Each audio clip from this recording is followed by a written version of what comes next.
s'engage dans le débat pour trouver des solutions. Elle ose confronter pour améliorer. Intelligente, réfléchie, perspicace. Marie Montpetit.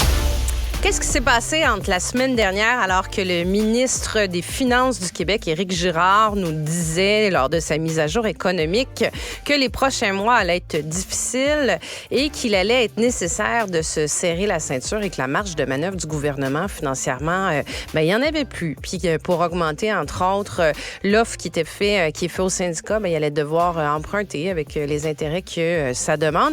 Et l'annonce qui vient d'être faite par le même ministre qu'on appelle affectueusement aussi le ministre des Nordiques, qui nous annonce que le gouvernement du Québec va allonger 5 à 7 millions pour la venue des Kings de Los Angeles à Québec en octobre 2024 pour 2 matchs.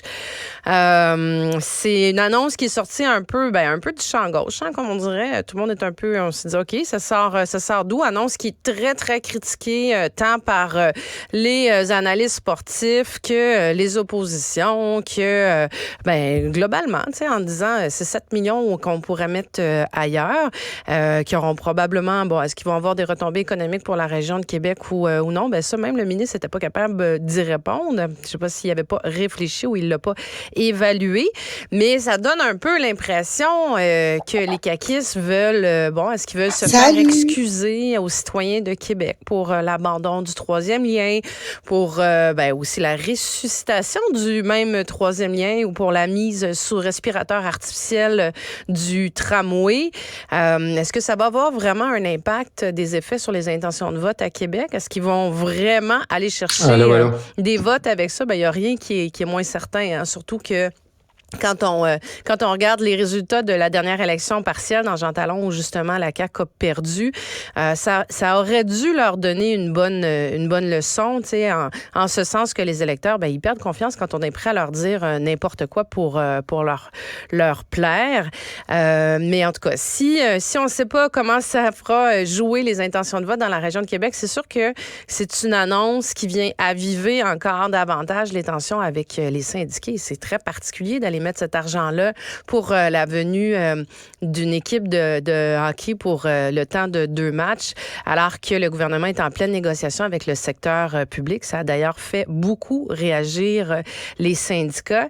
Et c'est sûr que quand on gouverne puis qu'on utilise l'argent, le budget, c'est une question de priorité. Donc, est-ce que cet argent-là aurait pu être utilisé autrement? Je pense, entre autres, aux banques alimentaires. On le sait, il y a un Québécois sur 10 à l'heure actuelle qui fréquentent les banques alimentaires. C'est un bond de 40% juste par rapport à l'année dernière.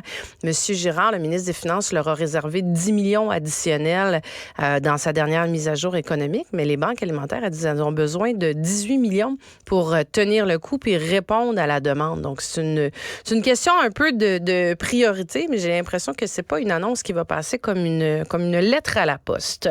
Autre annonce qui passera probablement pas comme une lettre à la poste aujourd'hui, c'est l'annonce du fameux budget de la Ville de Montréal qui va être annoncé par l'administration de Valérie Plante.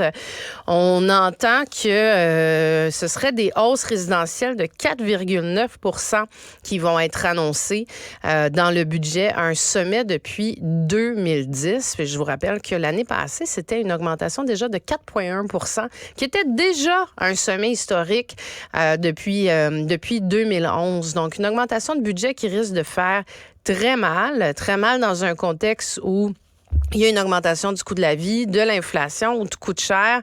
Je veux dire, ça fait mal à tout le monde déjà. Puis en plus de ça, les taux hypothécaires qui font très, très mal aussi. Donc, c'est une augmentation de taxes qui risque aussi d'être très mal reçue, particulièrement dans le contexte des dépenses injustifiées de la responsable des finances de la Ville de Montréal, l'ex-responsable de la Ville des finances de la Ville de Montréal, Dominique Olivier, qui là a rendu sa démission l'émission. Mais c'est sûr que Valérie Plante risque d'être très questionnée là-dessus parce qu'entre autres, les dirigeants actuels à la tête de l'OCPM, là, Isabelle Beaulieu, M. Grenier, dont on a parlé beaucoup, sont encore en poste et ont aussi fait des dépenses qui sont injustifiées, des dépenses de voyage, des dépenses de restaurant. Donc, c'est sûr que le message de Mme Plante de dire, on n'a pas le choix de faire des augmentations sur les taxes pour venir soutenir les services de la ville, alors qu'il y a des dépenses qui sont faites par ses fonctionnaires. C'est un petit peu plus difficile à justifier. Et apparemment aussi, ce qui filtre pour le moment, c'est qu'il n'y aurait pas non plus de réduction dans les dépenses de la ville. Donc, c'est comme si le fardeau de l'augmentation du coût, finalement, du budget va être porté seulement sur les citoyens, sur les propriétaires. Mais la Ville n'a pas l'air de faire un exercice, par contre, pour réduire ses dépenses, alors que je pense qu'on est tous certainement capables de citer des initiatives à droite, à gauche, des projets qui pourraient peut-être être mis un petit peu sur la glace le temps de quelques mois ou au moins d'une année ou deux, le temps de donner un petit break à tout le monde au niveau des hausses de salaire. Au niveau des hausses de taxes, pardon. La grève dans les écoles, on pensait que ça allait commencer seulement jeudi prochain, mais finalement, on apprend que ça va être mardi prochain, le 21, que toutes les écoles publiques de la province vont être fermées. Ça risque d'être une grève qui s'annonce très, très longue. Hein. C'est une grève, c'est historique, là, et c'est une grève illimitée. Donc, à partir du moment où ça part, on ne sait pas à quel moment ça va reprendre, l'école. Est-ce que ça va durer plusieurs jours? Est-ce que ça pourrait durer plusieurs semaines? Est-ce qu'on pourrait se rendre jusqu'à Noël sans que les enfants puissent retourner à l'école? Ça va être tout un casse-tête pour les parents aussi de s'organiser à travers ça. Ceux qui sont en télétravail, des fois, ça fonctionne, mais pas toujours non plus. Et c'est pas tout le monde qui peut être en télétravail. Et là, on n'a pas de visibilité sur le temps que ça va durer.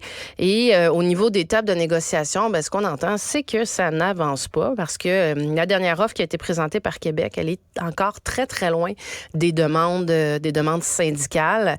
Donc, ce sont pas de très bonnes nouvelles non plus pour les enfants du Québec qui, les experts nous le disent, n'ont pas encore rattrapé le retard qu'ils ont pris pendant les mois de pandémie. Où justement ils faisaient soit de l'école à la maison, où il y a plusieurs élèves qui se sont retrouvés aussi pendant pas du tout les écoles étaient fermées à la fin au printemps printemps 2020, et donc tout ce retard-là n'a pas été rattrapé. Donc est-ce qu'on va piler du retard encore davantage pour ces élèves des écoles publiques, je le rappelle, parce que ceux du privé ne seront pas touchés par ces grèves, donc ça va certainement venir encore davantage augmenter l'écart entre les élèves du public et les élèves du privé.